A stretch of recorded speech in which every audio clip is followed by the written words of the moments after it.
In this tutorial, we're going to have a look at Scratchel Mission 2, which is the meteor shower level. And what we're going to do is we're going to have a look at the different ways we might be able to complete this mission. So the aim of the mission is to add controls to the mothership, which will allow a user to navigate it safely through the meteor shower so that it gets to Mars, which will appear later on in the level after approximately 1 minute.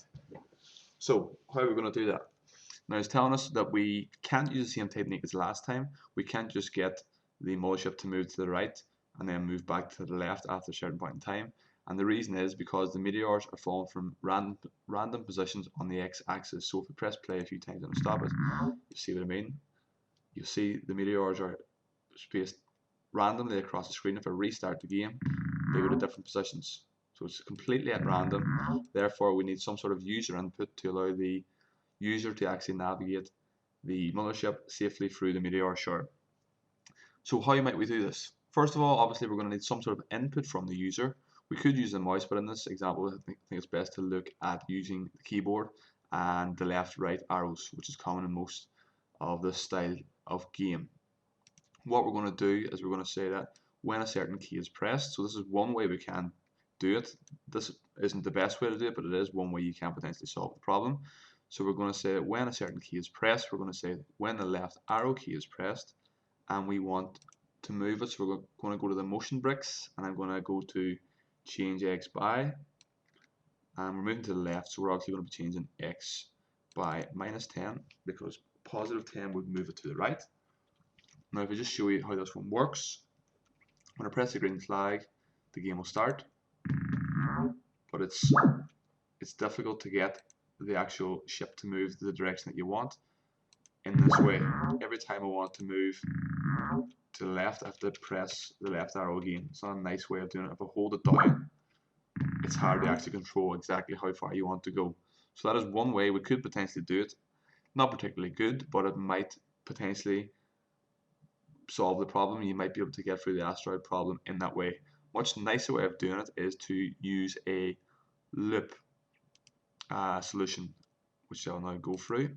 And how that works is we will have a control, and we're going to say that we're going to start off by saying when the game starts. So at all times during the game, then we're going to use an if statement, which is going to say that if something is happening, yeah, this one should do. We're going to say that when the game starts, if inside here we're going to use sensing, and rather than saying when the keyboard is pressed, we're going to use sense to pick up if the key is actually being pressed before we run the loop inside it. So we're going to say that if a certain key is being pressed, we're going to click on the drop down and choose the left arrow key. And what we want to do then is we want to have the motion brick inside there. So it's going to be change X by -10.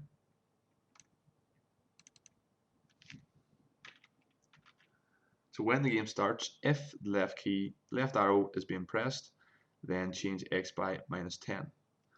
Let's see how that works. It's going to be pretty much the exact same as the last time. Sorry, that's actually wrong. What that's saying is when the green flag is clicked, so when the game starts, if the left arrow key is being pressed, and change X by -10. Basically that's saying when the game starts, but we want to put this inside a forever loop because it's only going to let us move forward or to the left, sorry, whenever the green flag is actually clicked, if we are pressing the left arrow at that point in time when the game actually starts. So what we need to do then is we need to put that inside a forever loop. So when we go back to control, I'm going to put this inside a forever loop, I hope. Drag this, put it in here, and this is going to say, so what this is saying now is when the game starts, so when the green flag is clicked, we want to forever if the left arrow, so at all times during the game, rather than just when the actual flag is clicked, at all times during the game, if the left arrow key is being pressed, then change X by -10. We just try that out. You'll see that it is working. Maybe it's slightly too fast, so I might change it to -5. restart it. And what it does is it means I have much more control over how far the actual mothership moves, because I don't have to press it each time to move it a small distance.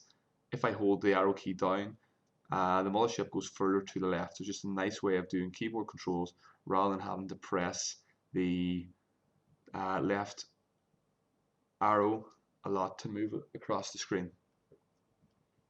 So again, we can do the exact same of this for the right arrow just by duplicating it and changing the necessary details.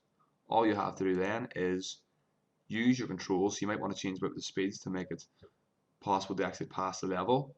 And once you get through that, once you set that up, you actually then have to go play the level and pass it. And once you pass it, that will then take the mothership to Mars, where the next mission will be set.